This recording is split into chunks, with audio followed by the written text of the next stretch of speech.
కొరింథీయులకు రాసిన 2వ పత్రిక 4వ అధ్యాయం 4వ వచనం అండి. ఆ దేవుని స్వరూపమై ఉన్న క్రీస్తు మహిమను కనపరచు సువార్త ప్రకాశము వారికి ప్రకాశింపకుండు నిమిత్తము ఇదిగో ఈ యుగ సంబంధమైన దేవత అనగా అపవాది సాతాను వారి మనోనేత్రములకు గుడ్డితనం కలగజేసింది. అదండి వాక్యం ద్వారా దేవుడు నేనే నిన్ను పుట్టించాను అంటే నమ్మటం లేదు మనిషి.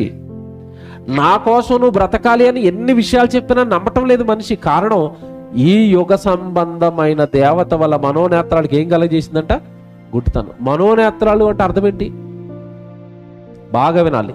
అపవాది ఏ నేత్రాలను పొడిచింది అంటే బాహ్య నేత్రాలు బాగానే ఉన్నాయి, ఈ కళ్ళు బాగానే ఉన్నాయి, ఈ కళ్ళు బాగానే ఉంచింది, మనోనేత్రాలు పొడి చేసింది. మనోనేత్రాలు అంటే మనస్సుకు కొంచెం ఆలోచన ఉంటుంది. ఉదాహరణ, పరలోకమందున్న మా తండ్రి అనగానే నీ మనసు పరలోకాన్ని చూస్తుంది అనుకోండి, అది మనోనేత్రం అంటే.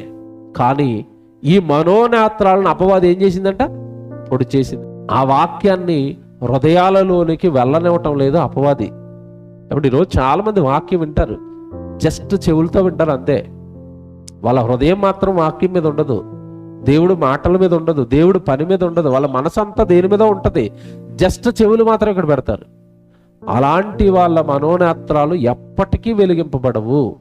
వాక్యము హృదయముతో వినాలి, దేవుడి మాటను ప్రేమతో వినాలి, దేవుడు చెప్తున్న సంగతుల్లో ఉన్న ఆ మధురాన్ని ఆస్వాదించాలి. అబ్బా, దేవుడు ఎంత మంచి మాట రాశాడా బైబిల్లో, దేవుడు ఎంత గొప్పగా రాశాడా బైబిల్లో, నేను పట్టుకున్న బైబిల్ ఎంత గొప్పదా, నా తండ్రి బైబిల్లో రాయించిన మాటలు ఎంత స్వచ్ఛమైనవా, ప్రపంచంలో పండితులకు సహితం తెలియని జ్ఞాన సంగతులు నా తండ్రి బైబిల్లో రాయిస్తున్నాడా, నా బైబిల్ గొప్పది, నా తండ్రి గొప్పవాడు అని ఎప్పుడైతే హృదయాన్ని తెరిచి వాక్యం వింటారో వాళ్ళ మనోనేత్రాలు వెలిగింపబడతాయి.